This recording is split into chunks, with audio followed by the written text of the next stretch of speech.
yung iyong OIC dyan sa Cebu dahil tamad. Nakaupo lang sa kanyang opisina, nangungulangot at nakatingin sa bubong at binibilang yung mga butiki. Kambyo, halos din naman drawing. Provide sila ng pushcart. Ayan. Dadalawa lamang ang pushcart na nga. Look at that pushcart. Look at that.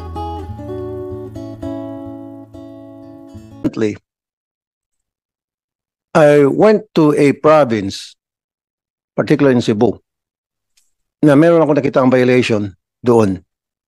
And meron mga pumalag at hindi nagustuhan yung ginawa natin doon. And I was even called ignorant by some people in Cebu, saying na I don't know what I was doing. But now, I will show you who is ignorant. Kami o sila. RA number 11311. Pakitingnan nyo nga po yan. DOTR, LTFRB. RA number 1311. Kasi when I went to Cebu, I inspected the North Bus Terminal and I saw many violations in there.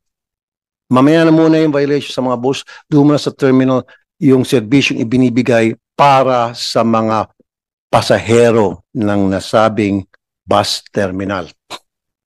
Ang una ko agad na puna ay yung toilet. At nakita ko, nagpapabayad sila doon sa toilet na yun. At meron tayong batas na nagsasabing hindi dapat dito po sa RA number 11311. Mas maganda kung ang magbasa nito is taga DOTR. DOTR? Anybody from DOTR? You should know this. Meron bang present DOTR? ASEC Reyes, sir. ASEC? Okay.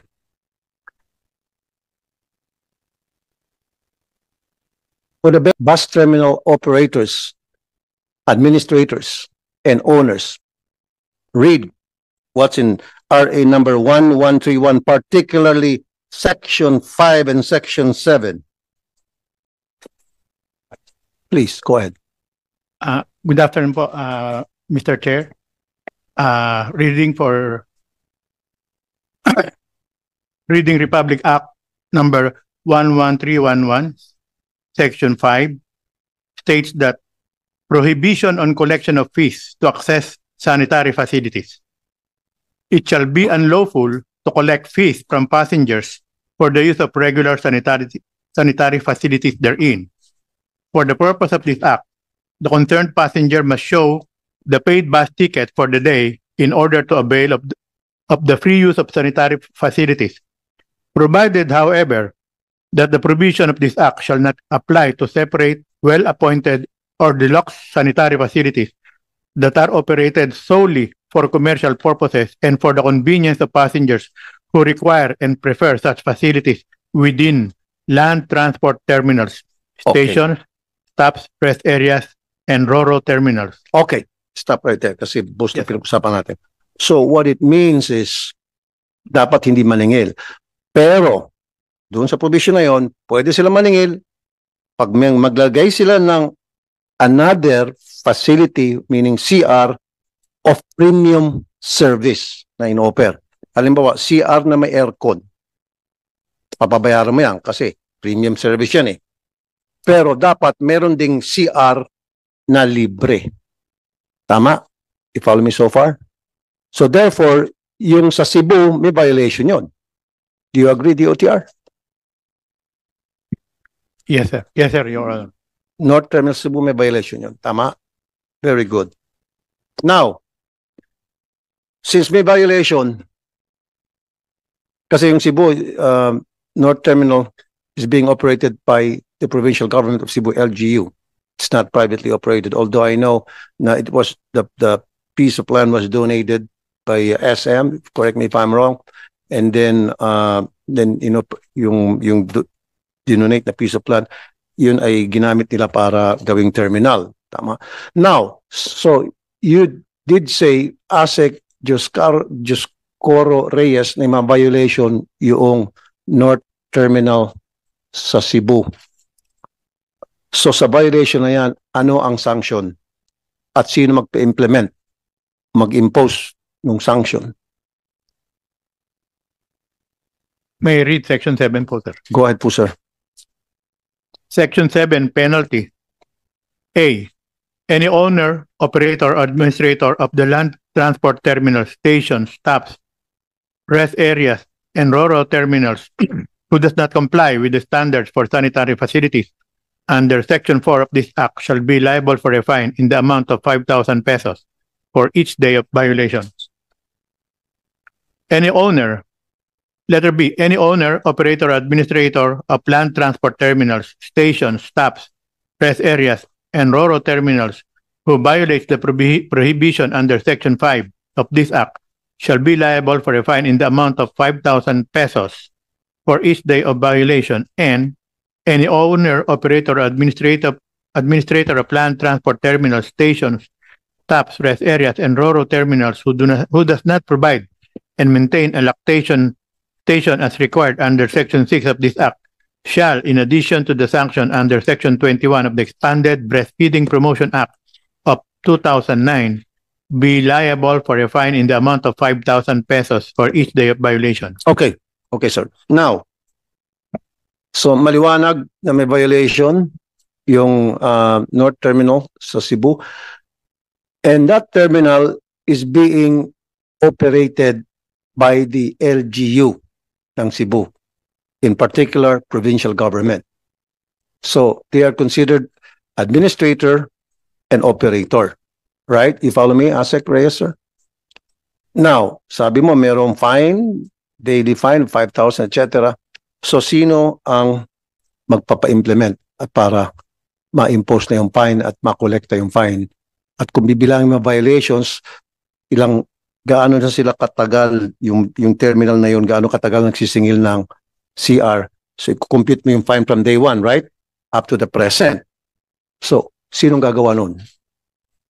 As per Section 7, which is the penalty provisions of the said law, the Land Transportation, Franchising, and LTFRB. Regulatory Board, after 5 years, After 5 years, from the effectivity of this Act, and that act came into effect in 2016, am I right? Sorry. 2018, sir. To 2018. Yes, sir. So 18, and then you will count 5 years, 2023. So in effect na yun. So ngayon, LTFRB dapat ang mag-collecta ng fines. LTFRB, where are you? LTFRB. Mr. Lumer Bernabe, sir. Bernabe, Executive Director ng LTFRB, sir. LTFRB. Okay, sige. Gusto ko makuha yung opinion mo, Mr. Bernabe. Bernabe, sir. Go ahead, Yes, sir. sir. Yes, sir. For that finding, sir, we have directed the Regional Director of Region 7 to issue a show cause order for the findings that the Senator found out during his inspection. And they will be having a hearing for that, sir. And then after that, if they will find a violation on the accreditation of all the terminals, they will be given that penalty, sir, that penalty of 5,000 pesos. 5,000 pesos per day. Yes, sir. Oh, okay. Now, paano kung nagmatigas yung LGU? Do you have power over LGUs? I don't think so. I think, sir, we have to communicate that with the ILG. Exactly. Yes, DLG, are you here? Attorney Maria Rodora Flores. Okay, DLG. So, if the LTFRB will coordinate with you tungkol dun sa fines na imposed, na 5,000 daily since nag-start, took effect yung batas 2019 plus 5 years, 2023. So, 24-25 for 2 years every day na naniningil sila dun sa CR. So, that's by the hundreds of thousands. I don't know kung abot ba yan ng kulang-kulang 1 million. I don't know. But anyway, now, magko-coordinate yung LTFRB para kayo po ay mag-impose ng fine. And how would you do it? Sir, on that matter, our legal service team will handle the complaint. Siguro sir, kasama ko po dito yung representative from our legal service kasi sila po yung in charge. Mhm.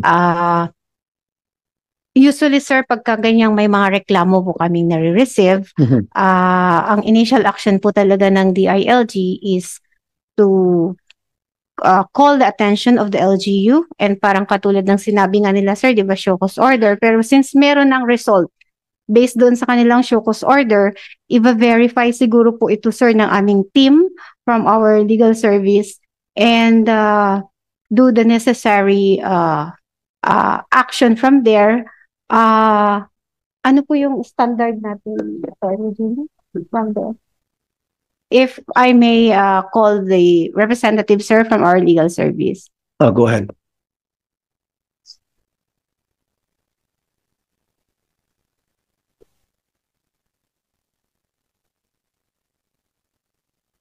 Good afternoon, Mr. Chair. Good afternoon, sir. What's your name and title? I'm Attorney Gino Lavarias from the Legislative Division of the DILG.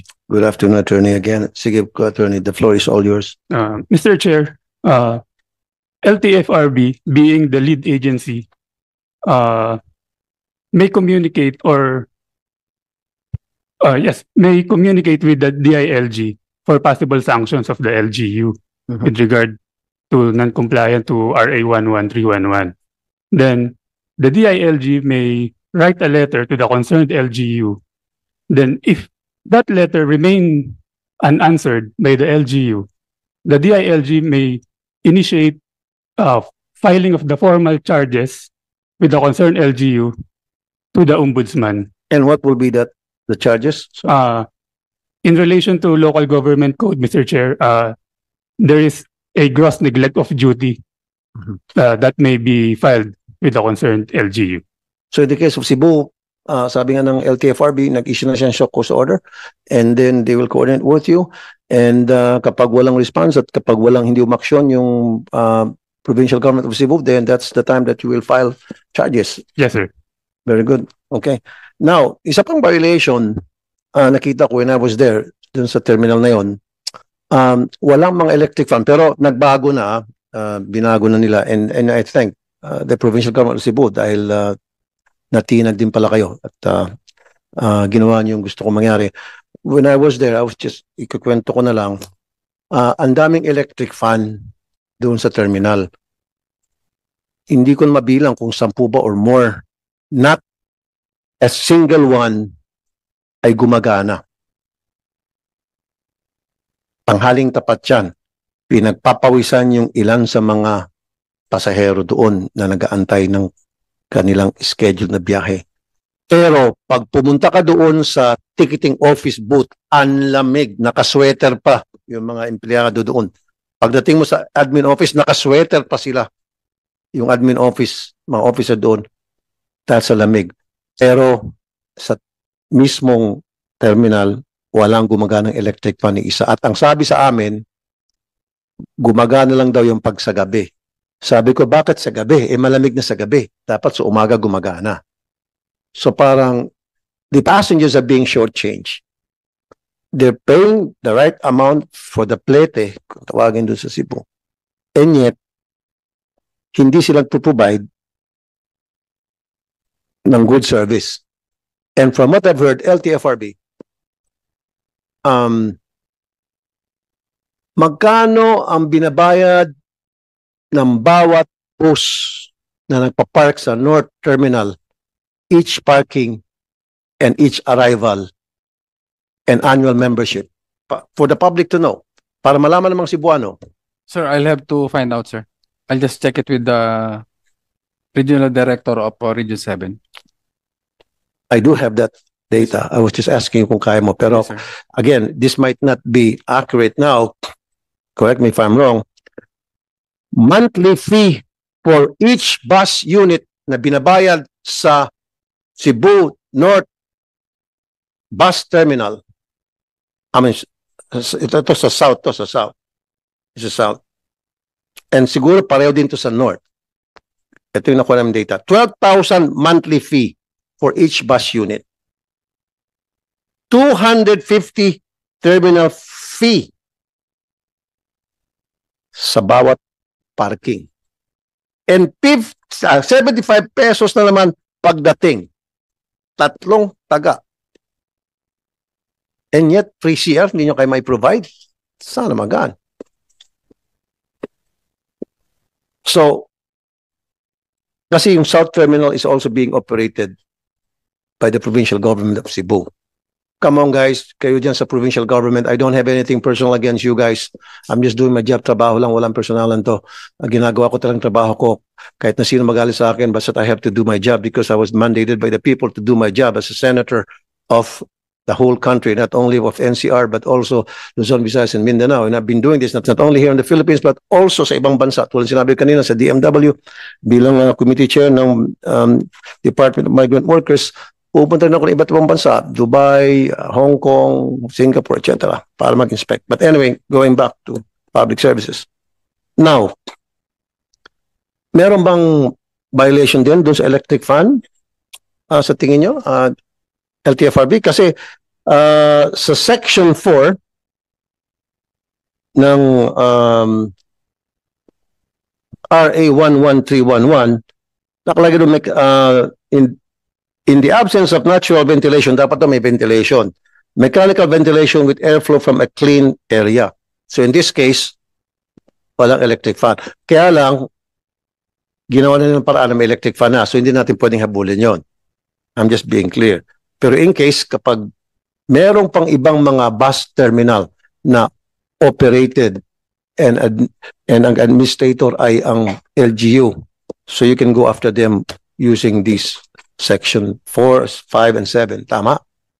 Okay. Now, very good.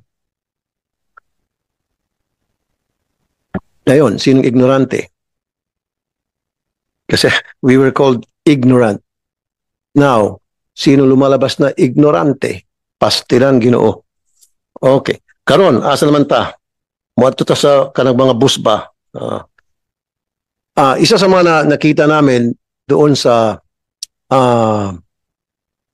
North Bus Terminal naman. Ito LTFR din siguro to, wala nang kinalaman dito yung LGU. There was one bus unit na parang kabaong na tumatakbo sa kalye. Yung clutch, tinalian na lang po ng goma para kumapit pa. Yung brake, nakatali ng goma para kumapit pa. Yung kawawa naman yung porter. Yung porter, gusto maghanap buhay, siyempre magtatawag ng mga pasahero na para matulungan niya maitulak yung kanilang mga bagay, mabibigat. Unsa naman ibay, sulti ng porter sa ako. Ano ako makapaghanap buhay nito? Walang gulong. Sabi ko isa, meron 3 gulong. Pero yung isang gulong, patid. Useless. Again, sana pupunta yung binabayad ng mga bus company, kung tawagin ay monthly fee per bus unit, terminal fee sa bawat parking, and 75 pesos fee sa bawat arrival. That's a lot of money. And hindi nyo kaya? Pushcart lang? Magsabi lang kayo sa akin, magdodonate ako ng pushcart sa inyo. Kawawa naman kasi, yung pushcart ginagamit yan para sa mga senior citizen, yung mga mayroong mga mabibigat kargamento. At para magkaroon hanap buhay din yung porter. Wala. So, ang ginagawa ng porter, ibuat-buat lang sa likod. Ginababa na lang sa likod. Okay.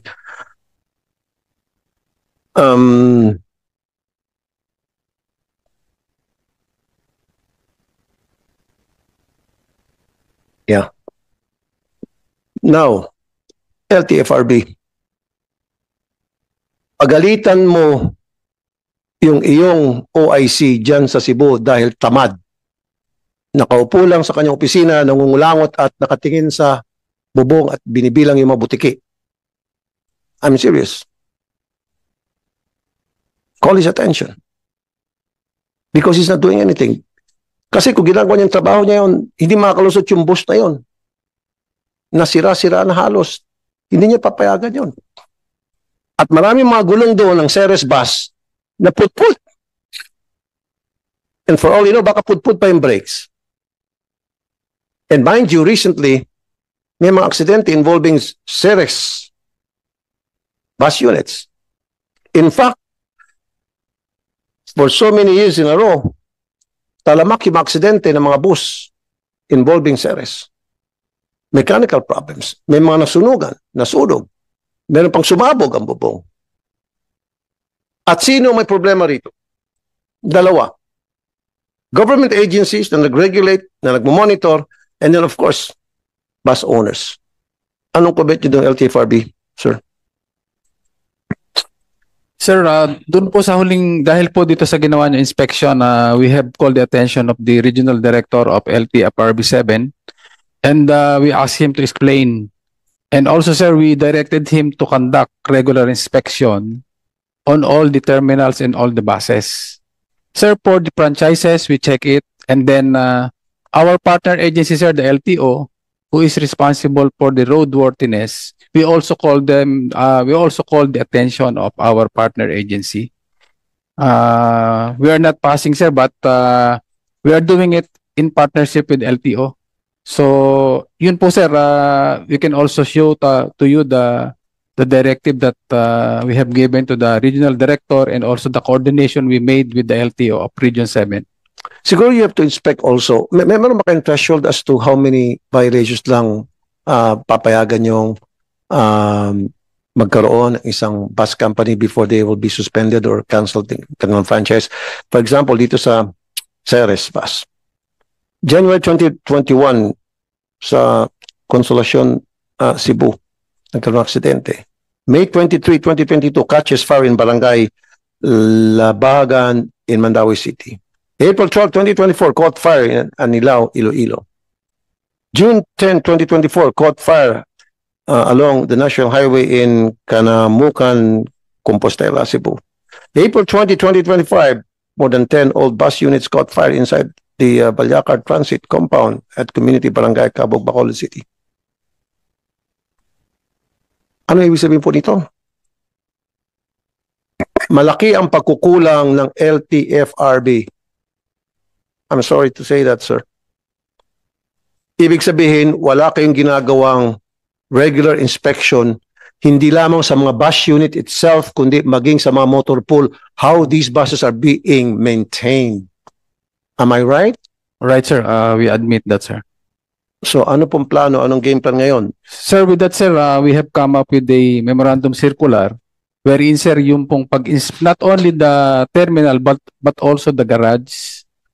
On the safety issue, sir, some of your findings are may mga langis, sir, na nagkalat doon sa garahe. Yes, sir. Tapos po yung mga kanilang mga mekaniko ay hindi certified na trained. So we asked for the training with TESDA or a reputable training for the mechanic, sir. Okay. And then some of our action, sir, is also yung monitoring CCTV. There should also be a rest place for the drivers para habang naghihintay sila ng toka nila, nakapagpahinga sila. Sir, yun po yung mga actions na ginawa natin. Ang problema nga po, sir, you did mention that. Okay, I'll cut you right there muna. Yes, sir. Ano ba sa South Terminal bus ng Cebu, ang reklamo ng mga crew, ng mga bus, wala rin silang tambayan. Saan sila tumatambay? Pag-alagala lang sila sa kanto, iba sa kanila, upo sa bus, bubuksan yung aircon, bawal naman yung bubuksan yung bus, maandar, tapos walang pasahero. So, that's another thing. Is dapat mag-provide din ng siguro rest area para sa mga crew. Kasi pangit naman kung yung mga crew mainit, pawisan, pag-alagala, and then pag oras ng trabaho nila, pagod na sila, that would also cause problems, accidents. Diba, sir? Yes, sir. So, napansin ko nga, sir, thank you, na-acknowledge mo na may mga nakita akong mga pagkukulang na maraming motor pool, how the repairs are being handled, at karamihan sa kanila hindi pa talaga certified, and from now on you will make sure na lahat sila yung mga mechanical test certified, and sana, sir, yung cleanliness. At the same time, I'm also vice chairman ng labor and employment. Nakikita ko kawawa po yung mga empleyado. They were not wearing proper gears. Walang gloves. At you know, sir, that gloves, very important yan. Naghahawak ka ng mga langis. Mga toxic chemicals yun. E paano kung may sugat yung trabahador? Magkakasakit. Tapos ngayon, expose sila sa mga chemicals, mga gasolina. Wala man lang sila mga face mask. Walang apron, walang boots. Pwede sila madulas, maaksidente. Pag na-aksidente, bibigla 1,000 o tatakbo sa akin sa opisina, sa radyo ko. And panghugas nila sa grasa kasi walang gloves, gasolina. And we know for a fact na very dangerous yun. Yung ma-expose yung any part of our body sa gasoline.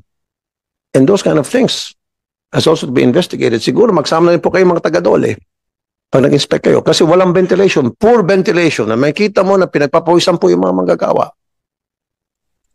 At wala po mga clinic prone to accidents. Yung mga manggagawa doon dahil slippery. Kuminsan yung mga makina nila doon, walang mga cover, naglawit-lawit kuryente. I think, sir, LTFRB and Dole, sa susunod kong hearing, I will invite you, maggawa kayo ng coordination para 2 birds in 1 stone. Inspect yung mga buses, inspect nyo na rin at make sure na maayos naman yung mga trabahador doon, natatrato na maayos at pag natatrato na maayos yung mga trabahador, syempre yung mga trabahador, they'll do their job well, and then mapoprotektahan yung kapakanan at safety ng mga pasahero. Diba, sir?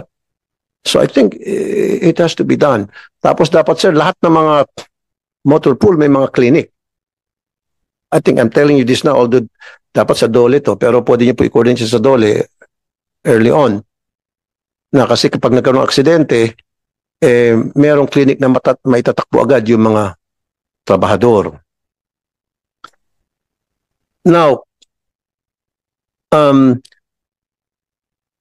marami pong mga bus terminal na LGU operated. I want you to target those, sir. Because they thought na since LGU operated sila, ang administrator ay LGU, exempted na sila sa LTFRB because maybe they're thinking na the LTFRB doesn't have power over them. Totoo naman kung totoo siya. But you have the DILG, pwede kayong salawin. Tama? Sampahan ng kasong sa ombudsman. The election of duty. Kababanggit lang po kanina ni Attorney Maria Rodora Flores. Maasahan ko po yan. Sa Dao Terminal, I don't know that Dao Terminal is that LGU operated. Ang dami ng violation. Dami kami natatanggap ng mga text messages.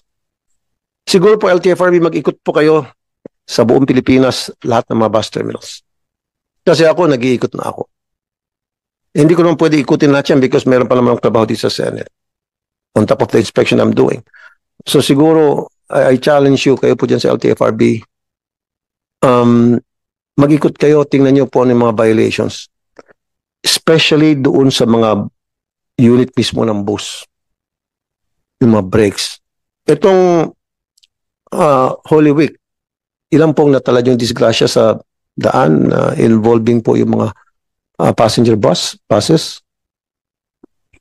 For the record, sir, we have almost 20. 20 Yes, sir. Road crashes. road crashes. Yes. And ilan dito ang public utility? Almost lahat, sir. Almost lahat. Yes, sir. And the reason for the road crashes? Sir, ang laging nire-reason is nawawalan ng preno. Exactly. Yun ang sinasabi ko. At meron pang ang sumabog ang gulong. I hate to be prophetic. I said that during one of the hearings here, na kapag yung sumabog ang gulong, that can cause accident and that could be fatal to the driver and passengers. At meron, pakita natin, nasa yung video na sumabog ang gulong. Guys, COMSEC.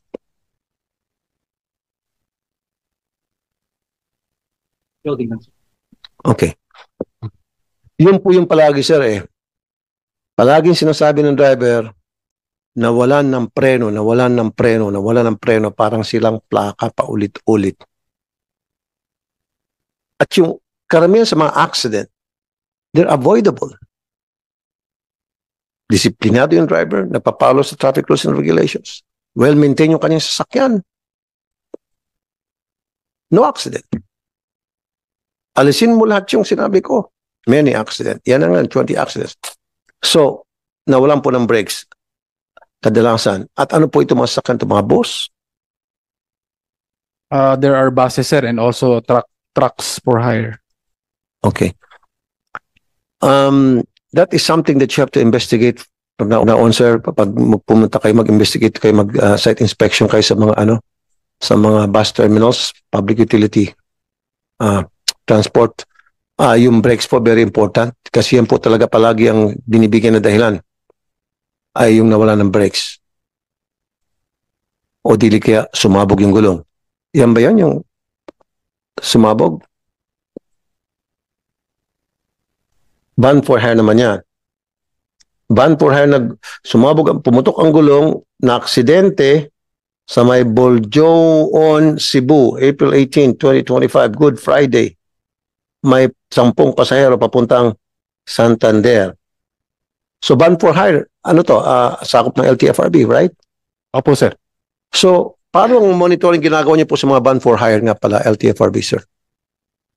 Yes, sir. Yan din po, sir, ang isang nakikita namin na loophole kasi wala silang supposed to be mga terminals where kung saan sila nanggagaling na dapat mapag-inspekan ng LTFRB. So, ergo, how would you inspect Yes, sir. these ban for hires na mga units na galing mismo sa iyo? They don't have terminals Yes, sir.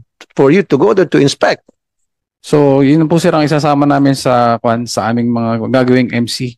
Supposed to be, sir, if you are a tourist van provider, meron kayong mga terminals na designated wherein we can inspect all the units. Pero sa ngayon po, sir, kasi individually nagkakaroon sila ng mga units. So, nanggagaling sa sarili ng bahay and then they will proceed to the resort owner na may mga tourist. So, kukunin nila yung kanilang pasahero.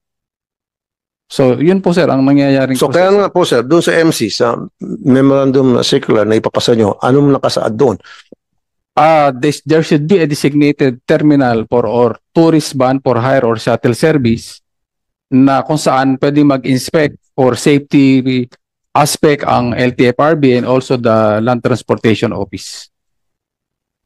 Or better off, mas maganda kung mag-submit sila sa inyo on a regular basis ng records of maintenance ng kanilang unit. Yes, sir. That will be included, sir. Right? Yes, sir. Or also, they would show to you kung saan nila pinaparepair yung kanilang mga sasakyan. Yes, sir. Pero how can you monitor that? We're talking about by the hundreds and thousands.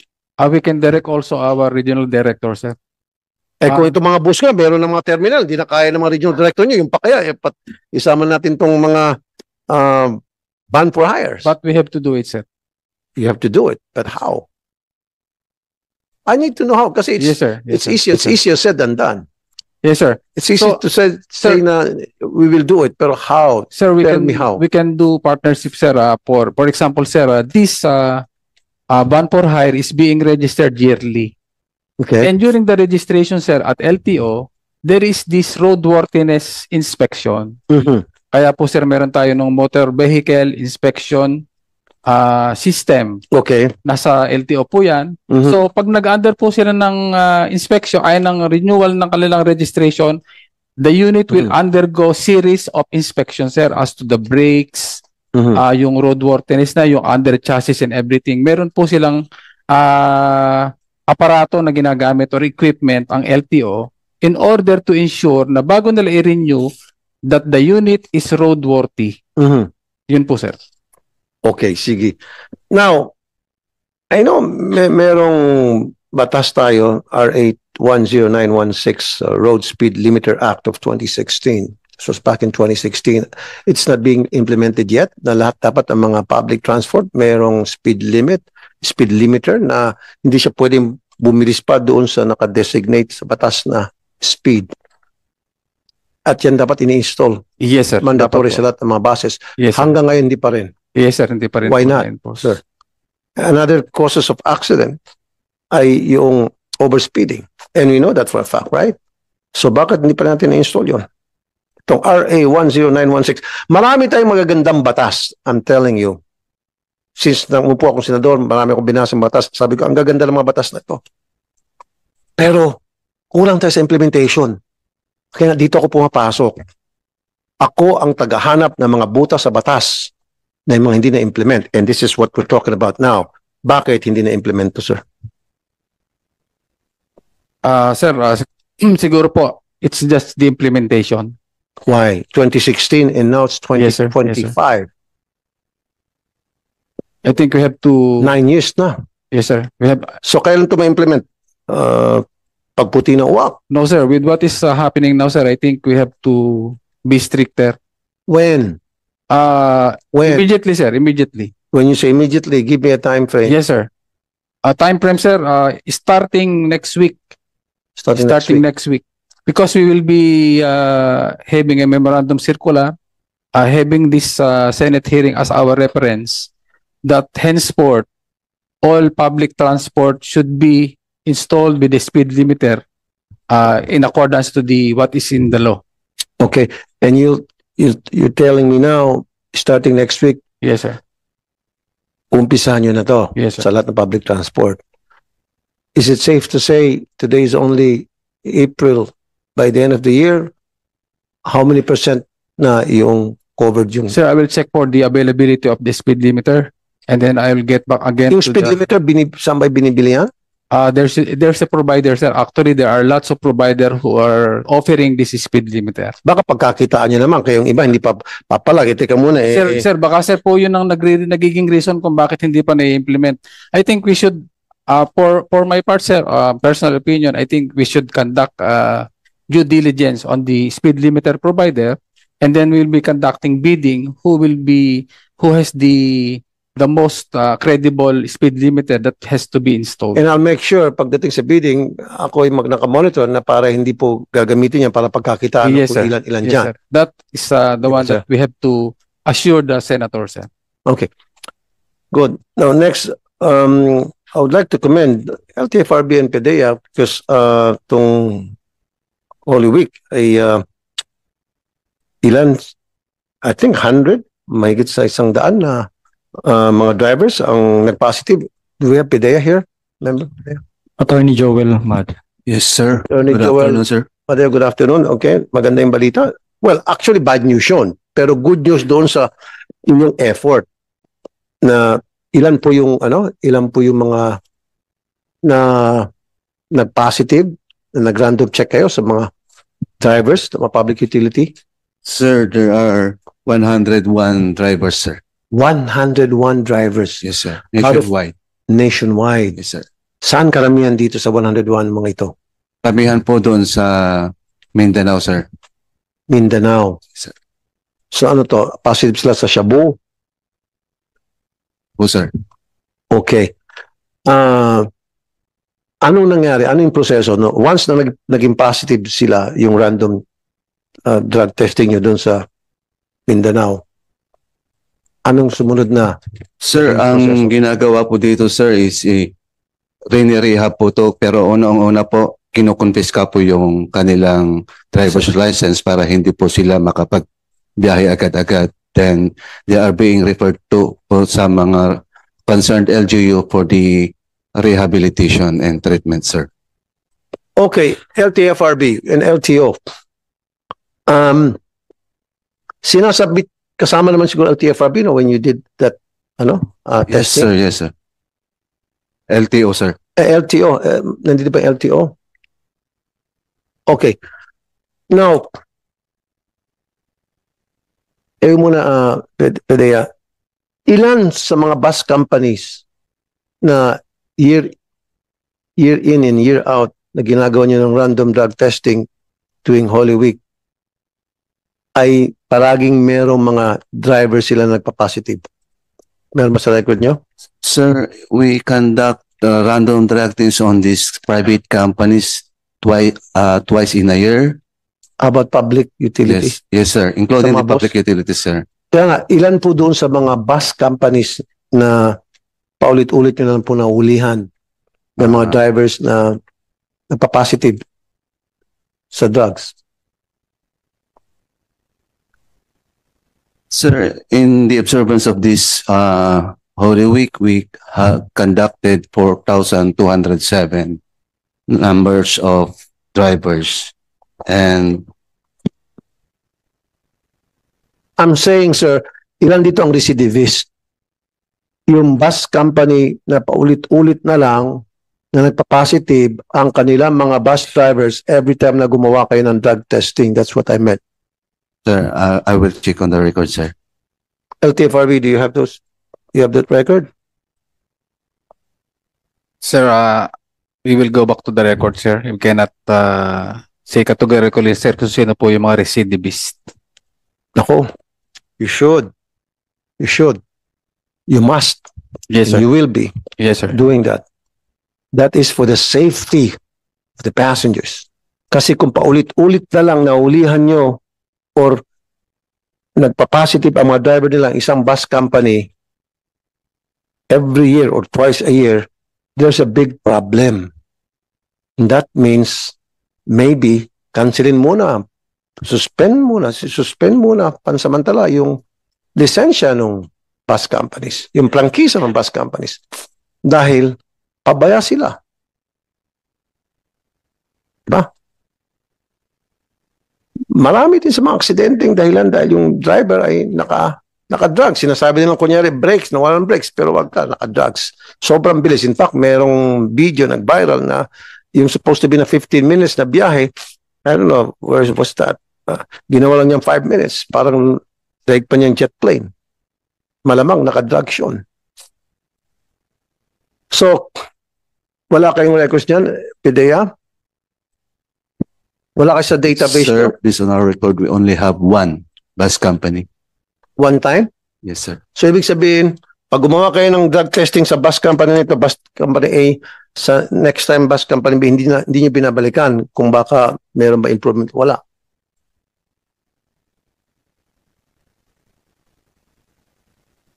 Nag-positive. Mayroon pong nag-positive. So, LTFRB. Okay, isa pa lang. Pero you're not sure, baka meron pang iba. It could be. Ano ang penalty, LTFRB, kapag yung sinabi ni Sir, isang bus company, paulit-ulit na nagpa-positive ang kanilang mga bus driver doing drug testing ng... Sir, we can suspend. We can suspend the operation or the franchise of the bus company. Okay, hanggang ilan ba ang threshold? Hanggang 3, 5, 10, 20, 50? Yung violation nila, sir? Meaning, yung driver nila palaging nagpa-positive tuwing magte-testing. May mga nagpa-positive tuwing nagda-drug testing kayo at saka yung PDEA. Sir, I will check for the threshold. Okay. But definitely, sir, yung mga bus companies na with the drivers who were found to be positive, yung pang mga drivers na, sir, na-revoke na yung license nila, and we have already warned the bus company on their liabilities. There should be a regular drug testing since yung mga driver po nila is araw-araw na nagda-drive. So we also tell them that they are still liable if their drivers is found to be using illegal drugs. Okay. Kasi nga po, yung mga bus companies na paulit-ulit na nahulihan or nagpa-positive ang mga bus drivers nila sa drugs pag nag-random testing. Ibig sabihin, pabaya yung mga kumpanyang na bus na yon. Wala silang pakialam not only sa welfare ng kanilang mga tauhan, kundi maging sa welfare lalo na ng mga pasahero. And these bus companies, they don't have the right na para magpatuloy na magnegosyo, maghakot ng pasahero. Ito yung sinasabi ko na para mga kabaong tumatakbo sa kalye. So, dapat sir, masyadong maingat tayo dito. Ito po ang gusto kong pagtuunan ng pansin.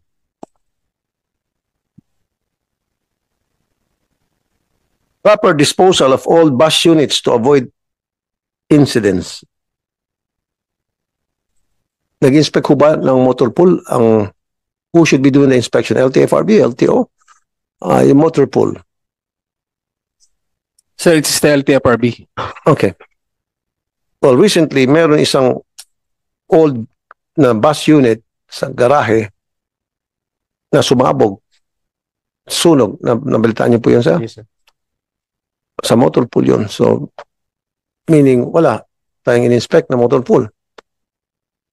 So, magpas po kayo ng MC na obligahan niyo po lahat ng tauhan ninyo sa mga probinsya lalo na mag-inspect po ng mga motor pool.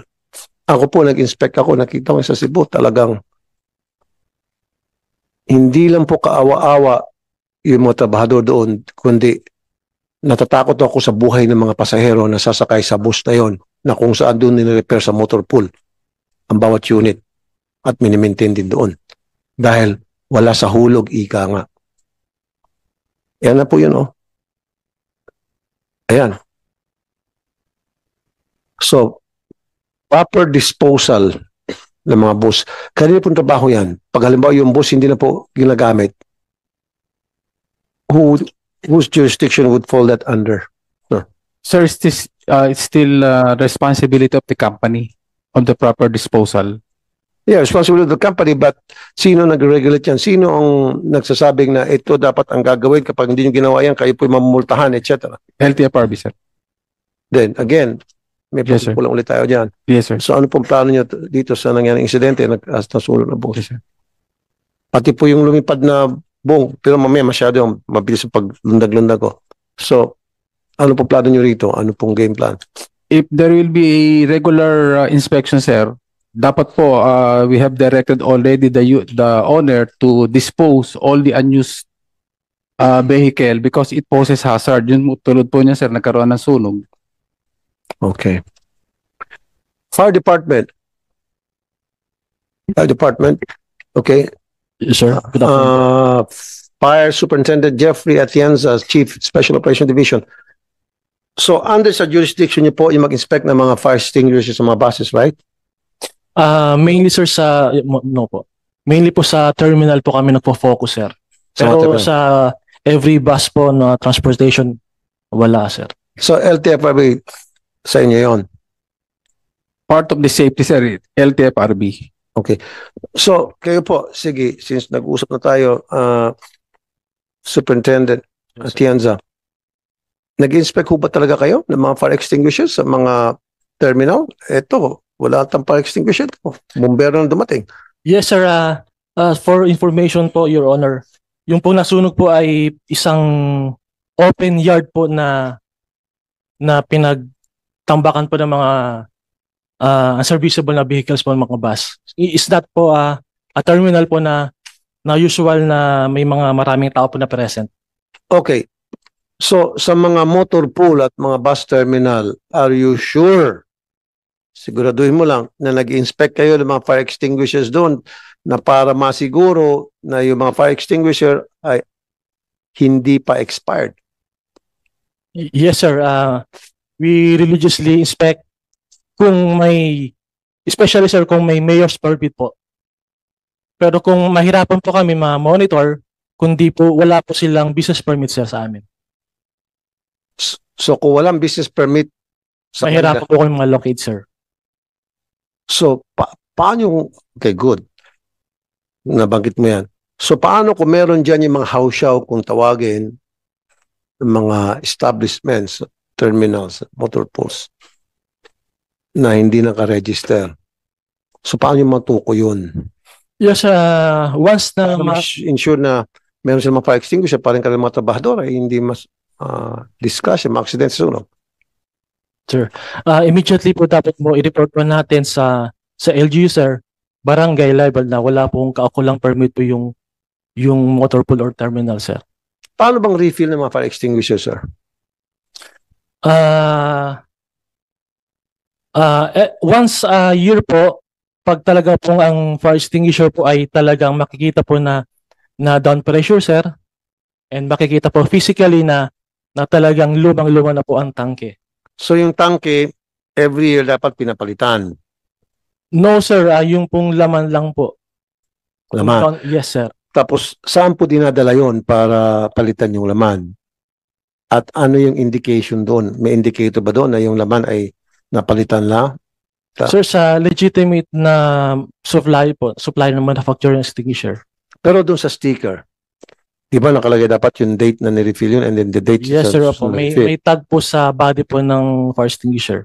So kapag yung fire extinguisher ay bulok na tulad nung ilang beses ko nakita sa mga bus na kinakalawang na panahon pa yung sa Rizal, yun talaga dapat hindi na. Yes, sir po. Makikita po, sir, sa pinaka-gauge na kung down pressure na po yung unit po. So meron yung bilog tapos may gauge, ano? Yes, sir. Opo. So yung sa pressure, Yes, sir. pag pulang-pula na yon, ibig sabihin, Wala na po. ubus na. Yes. Halos na-inspect ko, puro ganun eh. So siguro, you can coordinate with the LTFRB para to educate them para mag-spot ng mga fire extinguisher na Yes, sir. ah, Yes, Your Honor. expired na. Oh, by the way, mabalik ko, LTFRB, halos lahat ng bus, whether NCR at probinsya na inakyat ko, wala silang glass breaker. You know what I mean about glass breaker? Yun yung maliit na device na pampukpok mo sa salamin para mabasag at kung tumawag yung bus, palayo lang, pwedeng tumakas yung mga pasahero. Wala. Kadalasan nakikita ko 90% at a time. Or I would even say 99% at the time. Yung fire extinguisher at glass breaker, nandun sa driver. So pag na-aksidente, si driver at si conductor, ligtas. Yung mga pasahero na nagbabayad, nagpapasweldo sa kanila, yun yung madidisgrasya. So, LTFRB, take note. Gusto ko lahat, kung pwede, lahat ng bintana ay may glass breaker. At syempre, hindi lamang sa driver side, kundi maging doon sa passenger side, meron din fire extinguisher para in case of emergency, may pang magamit yung mga pasahero. Now, we're talking all this and then babalikan ko kayo after a few months because I'm gonna do an inspection again because ako yung tao na binabalikan ko po. Hindi pa ako yung ningas kugo na po. And I'm telling you that. Babalik-balikan ko yun. Kaya sa pag binalikan ko, wala pa rin nangyari. Anong gagawin natin, Mr. Bernabe, sir? At yun pa rin po yung mga violation ng mga ibang bus. Sir, I will assure the Companies. senator that we will do something about this, sir. Mag-sample siguro kayo, sir. Yes, sir. Mag-sample kayo na dapat meron masuspinde. May mamultahan na malaki, may makukulong. Promise, if you do that, I guarantee you, hindi naman siguro totally 100% mawawala na itong mga problema pinag-usapan natin. At least man, drastically, it will be reduced because ayaw nila mamultahan, ayaw nila makasuhan, etc. Sobrang abala sa kanila yon. And they'll be very careful, all these bus operators and even operators of bus terminals, regardless whether that is LGU operated or privately owned and operated. You agree po, Mr. LTFRB? Sir? Okay. Thank you, sir. Thank you.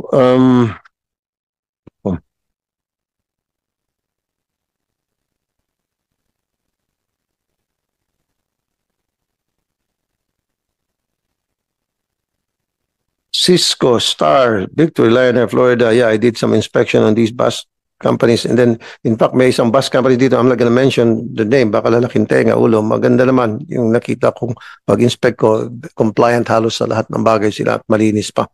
Anyway, alam niyo naman yung bus company kung sino kayo yun.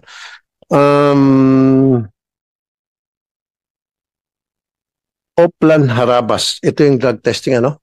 LTFRB and PDEA. Okay.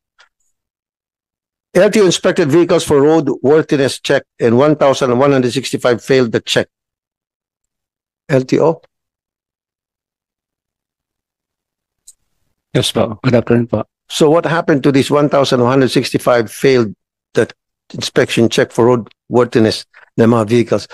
Combine na ito, private and public?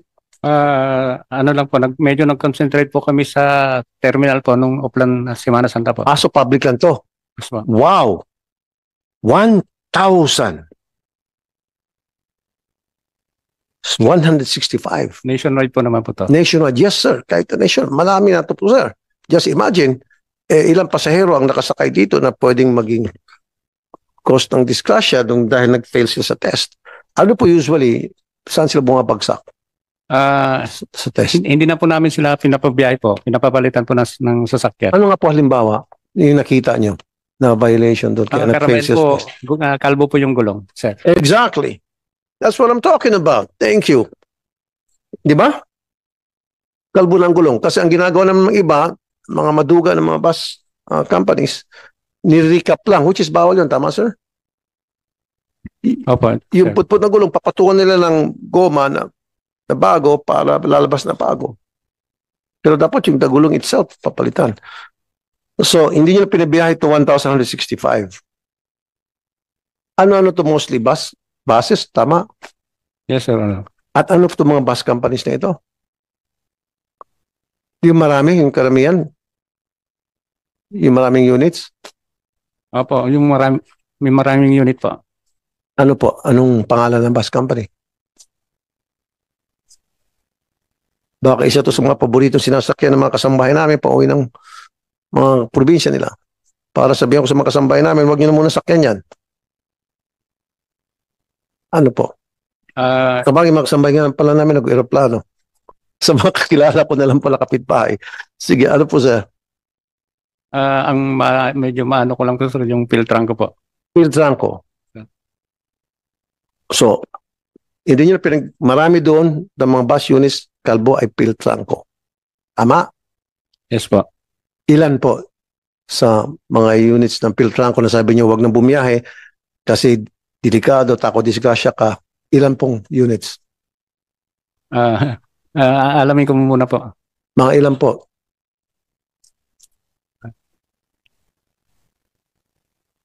Wala po akong exact na details. Dapat sir, meron kayo niyan sir. Alam mo naman mag-hearing tayo tungkol dito, you should be always prepared.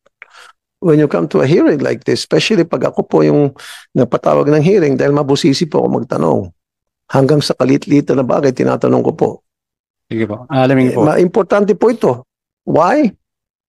Para malaman natin kung ano talaga yung mga problema ng mga bus companies at naging madalas sanhin ng disgrasya. So in this case, sabi nyo, filtran ko. SNAUC, LTFRB, marami raw sa mga bus units ng filtran ko nung Holy Week ma-inspect sila failed their mechanical test at hindi na pinabiyahe. Anong katapat noon, sir? Ganun-ganun na lang ba? No, sir. We have issued during also before the Semana Santa, sir. The LTFRB together with the OTR secretary, yun din po yung nakita namin sa terminal ng Piltranco. Kaya nga po, sir. So what we did, sir, we issued show cause order to the bus company. And the hearing will be on April 30, sir. Ano po nakalagay sa show cause order? For utilizing unaccredited terminal. Kasi po gumagamit sila ng terminal dito sa Pasay na unaccredited. Okay. So, pinatawag din po namin sila just this morning. Doon po namin nakita yung mga marami pang additional violations. So, bakit kinailangan pa sila bigyan ng pagkakataon magpaliwanag kung bakit sila ay gumawa ng katarantaduhan, kayo mismo nakita yung kanilang katarantaduhan. Di Yes, ba? sir. Yes, sir. Parang So, part naman po yun ng due process. Yes, sir. Due process. Pero sir, ngayon pa lamang gusto ko marinig sa inyo. Ano ba yung parusa?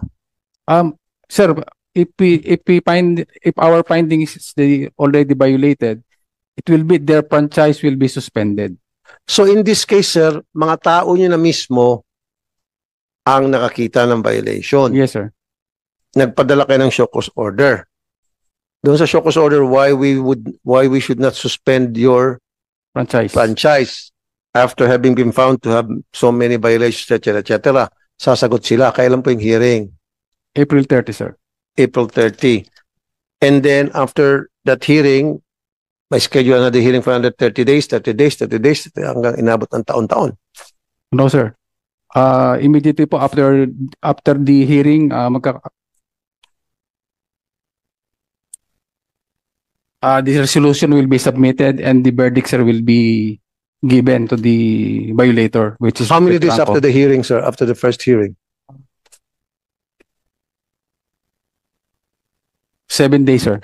7 days after the hearing, there's execution agad ng decision. Yes, sir. Okay, very good. Not only siguro sa Piltranco, siguro pati sa mga ibang bus companies, it's about time. Pati doon sa mga bus companies na marami mga nahuli na, Yes, sir. na-found na positive yung mga drivers nila. Yes, sir. Right. It will all apply to all the bus companies, sir. So sa susunod na hearing natin, sir, maybe in May, pag nag-hearing tayo, so isasubmit mo sa akin ano pong naging resulta nung sa Piltranco. We will do, sir. Kasi para sa akin, sir, malaking kapabayaan to. Diba? Not only Piltranco, I'm sure, hindi lang Piltranco, yung may mga kalbong gulong, ako mismo nakakita ko halos lahat ng mga bus companies. Pero lang isang bus company dyan sa May Cubao na pinuntahan ko na wala. Pero halos lahat. So anong balak natin dito, sir? Kalbong gulong, sir, talaga importante. Paulit-ulit ko sinasabi to. So maging ready kayo dito, sir, ano? Yes, sir. Okay. DOH reports 883 road accidents during Holy Week. Okay. By the way, mabalik tayo ulit sa Cebu. May mga nagreklamo. Kasi gumagawa tayo ng Magna Carta for commuters. Merong, is this DPWH? Andito ba ang DPWH? Saan ba yung picture? Yung sa gitna ng kalsada, naglagay ng mga street lights. Pinayagan maglagay ng street lights at walang one island. Sir, nasa right side, sir. Judith, engineer. Good Engineer afternoon. Judith Tagley. There's it. There's the picture. Takaw aksidente po yan. Sa gitna ng kalsada, naglagay ka ng mga poste ng ilaw. That's in Cebu. Whose project is that? We will be verifying po, sir, if that is a project of the DPWH. That if it is along a national road, sir, there is a possibility that this is a project of the department. Now, even if it's a national road na jurisdiction na ng DPWH o sa inyo na yun, hindi ba katarantaduhan yan na maglagay ka ng poste sa gitna ng kalsada? Diba, ma'am? Yes. Baklasin niyo po yun kung yan ay DPWH. Mm-hmm. DOTR, where's the DOTR? DOTR, ayan po, ASEC, Juscoro Reyes. Sir, good afternoon po. Ano pong title niyo sa DOTR, sir? Assistant I'm Secretary. the Assistant Secretary for Roads and Non-Infra po. Ay, kayong kailangan ko makausap. Ano pong opinion niyo dyan, sir? I completely agree with you, so, Mr. Senator, sir. Mr. Chair, sir. So, ano pong plano? We'll coordinate with the DPWH chair and all the other agencies, perhaps including the local government unit, because as you very well noted, engineering is part of the road safety problem, sir. And kawawa naman yung mga commuters dyan, di ba? Pag na-involve sa accident, yung sinasakyan nilang public utility vehicles, bus. Ang gagawin nyo lang po siguro, magtawag na lang po kayo sa chairman ng barangay Hugan. Ayan, ang bilis ko sila mag-isip, ano? It's just a one phone call away. My people can even help you. Odette Molina, magaling na researcher ko sa RTIA, can help you. Just one phone call away. Tawagan mo si chairman ng barangay Hugan. Chairman, kaya ng project ba ka ng ilaw din